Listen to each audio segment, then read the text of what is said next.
কামাখ্যা। এই দুই শব্দের মধ্যে লুকিয়ে রয়েছে হাজারো অলৌকিক রহস্য।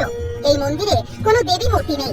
ভক্তদের বিশ্বাস অনুযায়ী কামাখ্যায় সতীর যোনি পতিত হওয়ায় গর্ভগৃহের যোনি আকৃতির পাথরই এখানে পূজিত হয়।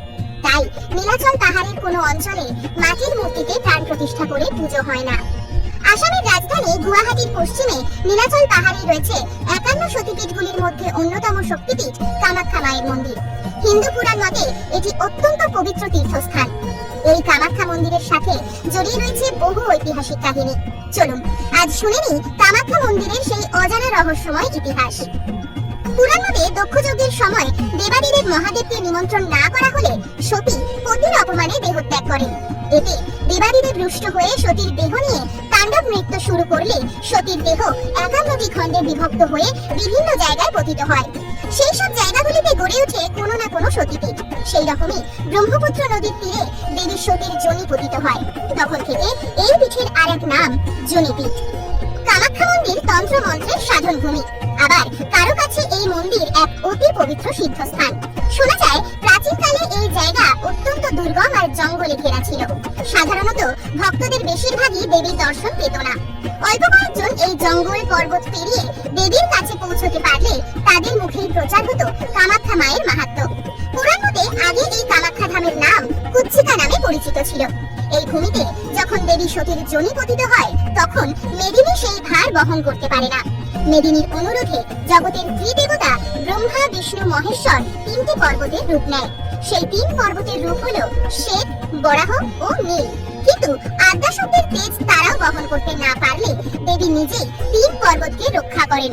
সেই থেকে নীল পর্বতে দেবী কামাখ্যা অবস্থান করতে থাকেন।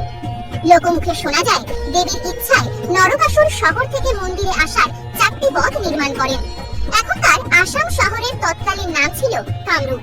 নরকাসুর ছিলেন এই কামরূপের রাজা। শিকার করতে করতে নরকাসুর একদিন পৌঁছে যান নীল পর্বতের চূড়ায় দেবীর মন্দিরে। লীলাময়ী দেবী কামাখ্যা তাকে কুমারী বালিকার রূপে দর্শন দেন। নরকাসুর দেবীর রূপে মুগ্ধ হয়ে তাকে বিবাহ করবার প্রস্তাব দিলে মায়াময়ী দেবী নরকাসুরকে একটি শর্ত দেন। শর্তটি হলো এক রাতের মধ্যে কামরূপ থেকে দেবীর মন্দিরে 4টি রাস্তা এবং একটি বিশ্রামালয় তৈরি করতে পারলে তিনি তাকে বিবাহ করবেন। এই কথা শুনে নরকাসুর কাজ শুরু করে দেন। এক রাতের মধ্যে প্রায় সব কাজ সম্পূর্ণ করে ফেলেছিলেন নরকাসুর। সেই সময় নরকাসুরের বিবাহের স্বপ্ন ভঙ্গ করার জন্য দেবীর মায়া বলেই তার কাজ অপূর্ণ থেকে যায়। কিন্তু তৈরি হয়ে যায় কামরূপ থেকে দেবী স্থানে যাওয়ার 4টি রাস্তা এবং অসম্পূর্ণ একটি বিশ্রামাগার। কালে কালে কুচ্ছিকা হয়ে ওঠে কামাখ্যা ধাম। যেহেতু দেবী এখানে কুমারী রূপে নরকাসুরকে দেখা দিয়েছিলেন, তাই সেই থেকেই দেবী কামাখ্যা এই মন্দিরে কুমারী রূপে পূজিতা হন। এই মন্দিরে দেবীর ভৈরব হলেন উমানন্দ। তিনি দেবী মন্দির থেকে কিছু দূরে ব্রহ্মপুত্রের বুকে জলস্রোতের ঠিক মাঝখানে ছোট্ট একটি পাহাড়ে লিঙ্গ রূপে অবস্থান করছেন। পৌরাণিক কাহিনী মতে শিবের অভিশাপ থেকে মুক্তি পেতে কামদেব নাকি নির্মাণ করেছিলেন দেবী কামাখ্যার মন্দির।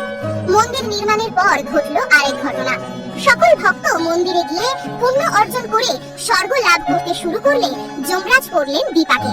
তখন তিনি শিবের কাছে এই বিপদ থেকে উদ্ধার হতে চাইলে শিব দেবী উগ্রতারাকে পাঠালেন কামাখ্যা মন্দিরের ভক্তদের সরিয়ে দেওয়ার জন্য। সকল ভক্তদের বিতাড়িত করতে পারলেও ঋষি বশিষ্ঠকে ফিরে যেতে বলায় তিনি অপমানিত হয়ে দেবীর পীঠ লুপ্ত হওয়ার অভিশাপ দেন। সেই অভিশাপের ফলে এক প্লাবনে ধ্বংস হয়ে যায় দেবীর মন্দির। এর প্রায় 1000 বছর পর দেবী কামাখ্যার আরাধনায় কোচবিহারের রাজা বিশ্বসিংহের মনস্কামনা পূর্ণ হলে রাজা নিজের মানত পূর্ণ করতে পুনরায় নির্মাণ করলেন দেবী কামাখ্যার মন্দির। পরবর্তী সময়ে কালাপাহাড়ের আক্রমণে কামাখ্যা মন্দিরের অনেক ক্ষয়ক্ষতি হলে বিশ্বসিংহের ভাই শুক্লধ্বজ সেই মন্দিরের ক্ষয়ক্ষতি মেরামত করেন। সেই থেকে আজও নীল পাহাড়ের চূড়ায় দেবী কামাখ্যার অধিষ্ঠান। এখানে ভক্তেরা পূজোর অর্ঘ্য নিয়ে প্রবেশ করলে পুরোহিতেরা সেই অর্ঘ্য যোনি পিঠে ঠেকিয়ে দেন। ভক্তদের হাত তারাই সেই স্থানে স্পর্শ করিয়ে দিলে কিছু সময় সেই পাথরের যোনির আকৃতি অনুভব করতে পারেন ভক্তরা। স্পষ্ট বুঝতে পারেন যোনির ভেতর থেকে বেরিয়ে আসা জলের স্রোত। এখানে দেবীর মূর্তি না থাকলেও তিনি কামাখ্যা, ত্রিপুরা, কামেশ্বরী, শারদা ও মহৎসদা নামে পঞ্চধ্যান মূর্তিতে পূজিতা হন। এখানে মায়ের পুজো বামাচার ও দক্ষিণাচার উভয় মতেই করা হয়। এই মন্দিরে নিয়মিত পশু বলি হয়। কামাখ্যা মন্দিরের সবচেয়ে বড় উৎসব অম্বুবাচী। বাংলার আষাঢ় মাসে এই উৎসব উপলক্ষে মেলা বসে মন্দির প্রাঙ্গণে। দূর দূরান্ত থেকে বহু ভক্ত এখানে উপস্থিত হন দেবীর আশীর্বাদ অর্জনের জন্য। অম্বুবাচীর সময় 3 দিন এই মন্দিরের দরজা সাধারণ মানুষের জন্য বন্ধ রাখা হয়। পুরাণ মতে এই সময় দেবীও রজস্বলা হন। শোনা যায় মন্দিরের দরজা বন্ধ করার আগে এই জনিপীঠ সাদা কাপড়ে মুড়ে দেওয়া হয়। 3 দিন পর মন্দির খুললে দেখা যায় সাদা বস্ত্র লাল হয়ে গেছে।